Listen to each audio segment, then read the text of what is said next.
திருவண்ணாமலை மாவட்டம் அருகே கணவன் மனைவிக்கு இடையே ஏற்பட்ட தகராறில் மனைவி தாக்கப்பட்டு உயிரிழந்த சம்பவம் பரபரப்பை ஏற்படுத்தியுள்ளது.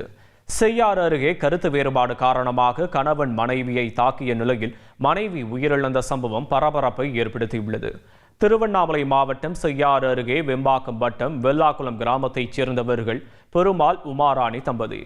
இவர்களுக்கு 2 மகன் உள்ளனர். இந்த நிலையில் வீட்டில் காயங்களுடன் இருந்து கிடந்த உமாராணியை கணவர் பெருமாள் காஞ்சிபுரம் மருத்துவமனையில் சேர்த்துள்ளார்.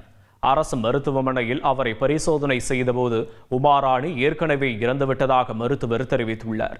இதனைத் தொடர்ந்து உமாராணியின் தாயார் பவுனம்மாள் மகளின் உயிரிழப்பில் சந்தேகம் இருப்பதாக போலீசில் புகார் அளித்தார். புகாரின் பேரில் போலீசார் விசாரணை நடத்தினர். அப்போது பெருமாளுடன் ஏற்பட்ட வாய் தகராறில் உமாராணி தாக்கப்பட்டு உயிரிழந்ததாக தெரிய வந்தது. உமாராணியின் உடல் உடற்கூறாய்விற்காக அரசு மருத்துவமனைக்கு அனுப்பி வைக்கப்பட்ட நிலையில் பெருமாளை போலீசார் கைது செய்தனர்.